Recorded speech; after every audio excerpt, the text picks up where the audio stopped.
శ్రీ సూక్తులు వల్లించడంలో ఒకరికంటే ఒకరు ఘనులు. వెంకయ్య నాయుడు గారు, చంద్రబాబు నాయుడు గారు. చంద్రబాబు నాయుడు గారు చెప్పింది ఏమీ చేయరు. అలాగే ఆయన చెప్పనివి, ఆయన చేయనివి కూడా చాలా తానే చెప్పేశానని, చేసేశానని గొప్పలు చెప్పుకుంటుంటాడు. ఇక వెంకయ్య నాయుడు గారు ఆ స్థాయిలో లేరు, కానీ వెంకయ్య నాయుడు గారు కూడా ఈ శ్రీ సూక్తులు చెప్పే లక్షణం ఎక్కువ. ఆయనకి రాజ్యాంగ పదవిలో ఉన్నారు కాబట్టి శ్రీ సూక్తులు వల్లించే స్వేచ్ఛ ఆయనకు ఉన్నది. కాకపోతే ఆయన రాజకీయాలు మాట్లాడుతుంటే కొంచెం ఎబ్బెట్టుగాను, ఇబ్బందిగానే ఉంటుంది. ఎందుకంటే ఆయన రాజకీయ చరిత్ర స్టూడెంట్ డేస్ నుంచి తెలిసిన వాడిని నేను కాబట్టి నాకు మరీ ఎబ్బెట్టుగాను, కొంచెం ఇబ్బందికరంగానే ఉంటుంది. ఆయన చాలా గొప్ప స్థాయికి పెరిగిపోయారు. ఆయన్ని విమర్శించాలని కాదు, కానీ ఒక మిత్రుని మాదిరిగా, లేకపోతే స్నేహితుని మాదిరిగా, లేకపోతే శ్రేయోభిలాష మాదిరిగా కొన్ని విషయాలు మాత్రం చెప్పక తప్పదు. రాజకీయాలు వెంకయ్య నాయుడు గారు ఎంత తక్కువ మాట్లాడితే అంత మంచిది. గతం తవ్వుకుంటే చాలా చాలా వస్తాయి అందరికీ. ఇప్పుడు ఈయన తాజాగా ఏం చెప్పారంటే, పాపం ఆయన ఏదో ప్రసక్తంగా ఏదో తన సన్మాన సభలో, కోరంకిలో జరిగిన సన్మాన సభలో చెప్పుండవచ్చు, కానీ ఆయన ఈ పత్రికల్లో మోసే రిపోర్టర్లు ఆయన అసలు చెప్పిన విషయాన్ని కేవలము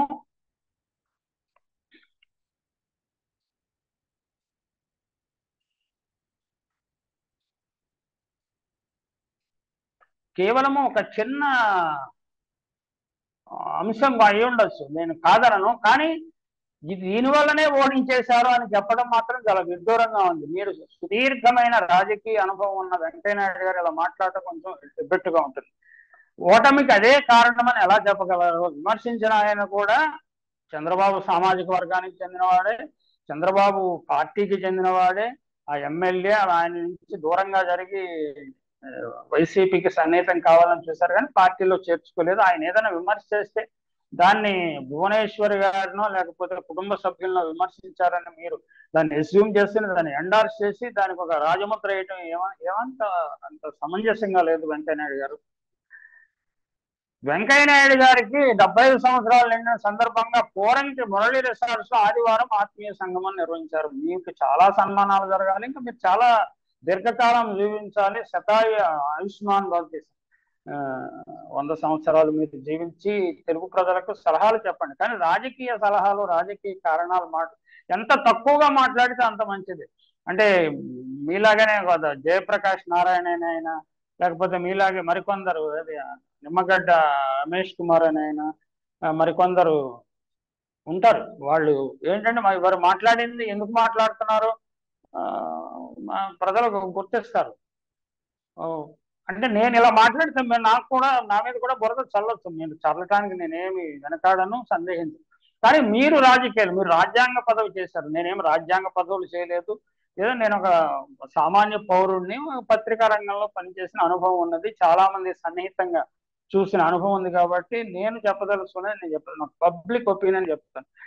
రాజకీయాల్లో కువిమర్శలు తగదంటే మీ రాజకీయ జీవితం అంతా మీరు కువిమర్శలు చేసి చివరిగా మారారు. అది నేను కూడా అబ్జర్వ్ చేసాను. స్టూడెంట్ డేస్ నుంచి చేసిన విమర్శలు ఎంత ఇదిగా ఉండేవి. మీరు చాలా అగ్రెసివ్ గా ఉండేవాళ్ళు, వాగాడంబరాన్ని ప్రదర్శించేవాళ్ళు, విపరీతంగా శత్రువులను తిట్టిపోసేవాళ్ళు. దాంట్లో విషయం ఉన్నా లేకపోయినా కానీ జనం తలవపడానికి డెమగాగి అంటాం కదా, డెమగాగిలో మీరు చాలా ప్రసిద్ధులు. కానీ ప్రతిదానికి అంటే వైసీపీ ఓడిపోవడానికి కుటుంబ సభ్యులను విమర్శించడమే అనే సింప్లిస్టిక్ రీజన్ చెప్పడం అనేది అనేక కారణాలు ఉండొచ్చు. పేద ప్రజలకు సహాయం చేయటం, ఆయన సహాయం చేయటం నచ్చని పెత్తందారి వర్గాలన్నీ ర్యాలీ అయ్యి ఓడించవచ్చు. ఆయన అనేక మంచి పనులు చేస్తే ఆ మంచి పనుల గురించి ప్రస్తావించకుండా కేవలం ఏదో విధ్వంసం చేశాడు, ఏం విధ్వంసం చేశాడు ఏమి చెప్పలేరు. అలాగే ప్రజలకు డబ్బులు ఇచ్చాడు, అంతేగాని దళారీలకు లేకపోతే కాంట్రాక్టర్లకు డబ్బులు ఇవ్వలేదు. అలాగే ఆ డబ్బుల్ని కాంట్రాక్టర్లకు ఇచ్చిన పేమెంట్ల నుంచి కమిషన్లు తీసుకోలేదు. అలా తీసుకుని వాటిని విదేశాలకు మరలించి మళ్ళీ పార్టీ ఫండ్ రూపంలో తీసుకురాలేదు. పిఎంఎల్ఏ చట్టాన్ని ఉల్లంఘించలేదు. మరి ఎందుకు ఆయన పనిగట్టుకుని కువిమర్శ చేశారు? ఎవరు చేశారు కువిమర్శ? మరి భారతిని, జగన్మోహన్ రెడ్డి భార్యని విమర్శించిన వాళ్ళు లేరా? అలాగే విజయమ్మ గారిని విమర్శించలేదా? అలాగే షర్మిలమ్మను ఎందుకు ప్రలోభపరిచి రాజకీయాలకు తీసుకొచ్చి అన్నను తిట్టించే వాళ్ళు లేరా? వారందరూ ఎవరు? వారందరూ మీతో చాలా సన్నిహితంగా ఉండే చంద్రబాబు నాయుడు ఆయన అనుచరులు అనే విషయం మీకు తెలుసు కదా. మీరు ఈ శ్రీ సూక్తులు చెప్తుంటే వినేవాళ్ళు కొన్ని అవుతారు. ప్రజలు ఇంతకు ముందు అంత అమాయకంగా లేరు. మీరు ఇంతకు ముందు చెప్తే గొర్రెల్లా తల ఊపేవాళ్ళేమో కానీ ఇప్పుడు ఎవరు తల ఊపేవాళ్ళు లేరు. వాళ్ళు విశ్లేషించుకుంటున్నారు, వెంగడించుకుంటున్నారు. మీరు ప్రతి విమర్శ కూడా చేస్తున్నారు. అందుకంటే మీరు రాజకీయాలు మాట్లాడకండి. చాలా మహత్తర విషయాలు మాట్లాడాలి. మేము వినాలి, ప్రజలందరూ వినాలి, భారతీయులందరూ వినాలి. ఎందుకంటే ఇలా శ్రీ సూక్తులైనా చెప్పేవాళ్ళు లేరు. కానీ రాజకీయాలు మాట్లాడకుండా ఇంకైతే మంచి మంచి విషయాలు చెప్పండి. సమాజంలో వస్తున్న మార్పుల వల్ల మంచి ఏమిటి, చెడేమిటి, కుటుంబాల్లో వస్తున్న మార్పుల వల్ల మంచి ఏమిటి, చెడేమిటి, వ్యక్తుల జీవితాలలో లైఫ్ వాల్యూస్ తగ్గిపోవడం వల్ల మంచి ఏమిటి, చెడేమిటి, మీరు చాలా సుదీర్ఘ అనుభవం ఉన్నది కాబట్టి మీరు చెప్పొచ్చు. అలాగే మీరు ఏదైనా గ్రంథ రచనలో కాలక్షేపం చేస్తే మీకు ఉపయోగకరంగా ఉంటుందేమో ఆలోచించండి. 75 సంవత్సరాల రాజకీయ అనుభవం అది సామాన్య విషయం కాదు. మీరు గ్రంథ రచన చేసి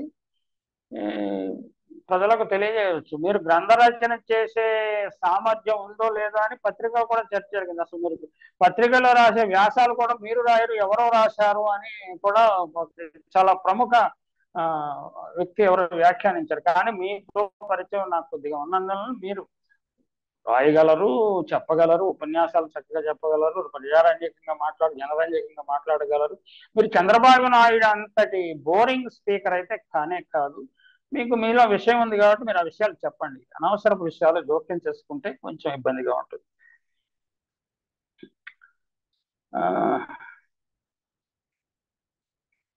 ఈ సందర్భంగా మాట్లాడుతూ వెంకయ్యనాయుడు గారు రాజకీయాల్లో కుటుంబ సభ్యులను విమర్శించే కుసంస్కృతి ఉండకూడదన్నారు. ప్రస్తుతం ఉన్న విద్యా విధానాల మార్పులు అత్యంత అవసరమని అభిప్రాయపడ్డారు. ప్రస్తుతం ఉన్న విద్యా విధానమే మీలాంటి గొప్ప వ్యక్తిని సృష్టించింది. అలాగే శ్రీనారాయణ లాంటి గొప్ప వ్యక్తిని సృష్టించింది. అనేక మంది ప్రముఖులను సృష్టించింది. విద్యా విధానంలో మార్పులు రావాల్సిన అంత చిన్న చిన్న మార్పులు చేసుకునేవచ్చు. కానీ మన విద్యా విధానానికి మౌలికంగా ఏమీ లోపం లేదు. ప్రపంచంలో గొప్ప గొప్ప కంపెనీలన్నిటికీ హెడ్స్ ను తయారు చేసే విద్యా విధానము భారతీయ విద్య. మన ఐఐటీలో, ఐఐఎంలో అద్భుతమైన ప్రోడక్ట్స్ తయారు చేస్తున్నాం. మన విద్యా విధానం చాలా పాజిటివ్ గా ముందుకెళ్తుంది. అంటే దాన్ని కమర్షియలైజ్ చేసేయటం వల్ల కొంత నష్టం జరుగుతున్నా కానీ ఇంకా అయినప్పటికీ మంచిగా జరుగుతుంది. విద్యా సంవత్సరాన్ని సమూలంగా మార్చిన అవసరం లేదు. అంటే విద్యా విధానంలో మార్పు అంటే ఈ వెంకయ్య నాయుడు గారు, ఈ ఆర్ఎస్ఎస్ స్కూల్ నుంచి వచ్చిన వాళ్ళందరికీ ఏంటంటే భారతీయ సంస్కృతిని బాగా బోధించాలి. భారతీయ సంస్కృతికి ఎవరు వ్యతిరేకం కాదు. భారతీయ సంస్కృతి పేరిట విషాన్ని ప్రజల హృదయాల్లో, పిల్లల మెదడులో ఎక్కించడానికే వ్యతిరేకిస్తున్నారు. సహజీవనము అనేది భారతీయ సంస్కృతిలో ఒక భాగము. అంటే కోఎగ్జిస్టెన్స్. దీన్ని దెబ్బతీయాలి, విద్యా విధానంలో ద్వేషాన్ని చొప్పించాలి అనేది అభిప్రాయము. వెంకయ్యనాయుడు గారు లాంటి వారికి మన ఎన్సీఆర్టీ టెక్స్ట్ బుక్లు కానీ ఇతర టెక్స్ట్ బుక్స్ మార్చేయాలి. అంటే ఆర్ఎస్ఎస్ భావజాలాన్ని జనం పిల్లల మెదడులకు నెట్టాలి అనేదేనా కదా. మీరు విద్యా విధానం మార్పు అంటే మీరు సైన్స్ విద్యా విధానంలో మార్పు, మ్యాథమెటిక్స్, ఫిజిక్స్, కెమిస్ట్రీ వీటిలో మార్పుల గురించి మీరు మాట్లాడలేదు. మీరు ఏంటంటే విద్యా విధానంలో మారాలంటే మనము ఎప్పటి నుంచే గొప్పవాళ్ళము, ఎప్పుడు గొప్పవాళ్ళమే, గతంలోనే గొప్పవాళ్ళము అని బోధన. మన సమాజంలో ఉన్న లోపాల వల్లనే మనం పతనమయ్యాము. దాన్ని ఒక్కొక్కటి సరి చేసుకుంటూ మనం ముందుకు వెళుతున్నాం అన్న విషయము విద్యార్థులకు విద్యా విధానం నేర్పిస్తున్నది. అలాగే నేర్పివ్వనివ్వండి. ప్రతి ఒక్కరూ మాతృభాషపై మమకారంతో ముందుకు వెళ్ళాలని, మాతృభాష కంటి చూపు వంటిదని, పరాయి భాష రేవాన్ కళ్ళజోడు లాంటిదని విమర్శించారు. మీ అభిప్రాయంతో పూర్తిగా ఏకీభవిస్తున్నాను. మాతృభాషకు ప్రాధాన్యత ఇవ్వాలి. మాతృభాషను పూర్తిగా పక్కకు జరపడానికి వ్యతిరేకిస్తాం. కానీ ఇంగ్లీష్ కూడా నేర్చుకోవాలి. ఇంగ్లీష్ మాధ్యమం కూడా చాలా మంచిది. లాంగ్వేజ్ మాతృభాషను ఇంటి దగ్గర నేర్చుకుంటారు, సమాజంలో నేర్చుకుంటారు. దానికి ఒక సిలబస్ లో పాఠ్యాంశాల్లో ప్రాముఖ్యత ఇచ్చి నేర్పించాల్సిన అవసరం ఉన్నది. దానిపై ఎటువంటి వ్యతిరేకత లేదు. అలాగే ఇంగ్లీష్ ను వ్యతిరేకించే కొందరి ఆలోచన ధోరణిని కూడా గట్టిగా ప్రతిఘటించాలి. అంటే ఇంగ్లీష్ ను వ్యతిరేకించేవారు పేద ప్రజల అభివృద్ధిని వ్యతిరేకిస్తున్నారన్న భావన పేద ప్రజల్లో కలిగింది. అలా కలగటానికి కారణం ఏంటంటే ధనిక వర్గాలు అనుసరిస్తున్న మార్గమే. ఎడ్యుకేషన్ కమర్షియలైజ్ చేసేసి వాళ్ళు ఇంగ్లీష్ మీడియంలో నేర్చుకోవాలి. ఏదో పల్లె స్కూళ్లలోనూ ప్రభుత్వ పాఠశాలలోనూ చదివేవాళ్ళు మాత్రం మాతృభాష అనే ఒక డిఫరెన్స్ రావటం వల్ల ప్రజల్లో అటువంటి అభిప్రాయం వచ్చింది. దాన్ని మార్చడానికి మీలాంటి వారు రాజ్యాంగ పదవుల్లో ఉన్నవారు ఏదైనా కృషి చేసి ఉండాల్సింది. ప్రతి ఇంగ్లీష్ మీడియం పాఠశాలలో కూడా మాతృభాష ఖచ్చితంగా, ప్రైవేట్ పాఠశాల కూడా మాతృభాష 8వ తరగతి వరకు ఉండాలి. మాతృభాషలో ప్రావీణ్యత ఉండాలి. రాయటము, చదవటము, లిపి ఇవన్నీ వాళ్ళకి అవగాహన ఉండాలి అని అది చెప్పండి, తప్పులేదు, అది అవసరం కూడా. అది కాకుండా మాతృభాష గురించి మాట్లాడితే ప్రజలు మంచిగా స్వీకరించరు, వాళ్ళు వ్యతిరేకిస్తారు. ప్రజా సిద్ధాంతము, విలువలు, సాంప్రదాయాలు ప్రతి నాయకుడు అలవర్చుకోవాలని హితవు పలికారు. ఖచ్చితంగా పలుసారు. ప్రజా సిద్ధాంతము అంటే ప్రజల ఓరియంటేషన్, పీపుల్స్ ఓరియంటేషన్. రాజకీయాలు పీపుల్స్ ఓరియంటేషన్ లాగా చేస్తే జగన్మోహన్ రెడ్డి లాగా పద్మవ్యూహంలో, పెత్తందారులు పన్నే పద్మవ్యూహంలో దెబ్బతింటారని ప్రతి రాజకీయ నాయకుడు ఇప్పుడు గుర్తిస్తున్నారు. అందుకని వాళ్ళు మనం ఎవరికి ఏమి సహాయం చేయట్లేదు, సంక్షేమం చేయట్లేదు, ఎన్నికల ముందు దుష్ప్రచారం చేయాలి, లేకపోతే ప్రోపగాండా మెషినరీని బలంగా చేసుకోవాలని ఆలోచిస్తున్నారు. అది ఈ ధోరణిని కూడా, దానిపై మీరు మీరు విలువైన అభిప్రాయాలను ఎక్కడైనా వ్యక్తం చేస్తే బాగుంటుందండి వెంకయ్యనాయుడు గారు. ఏదైనా రాజకీయాలు మాట్లాడటం తగ్గించండి, ఇతర విషయాలు మాట్లాడడం పెంచండి, అది నా సూచన.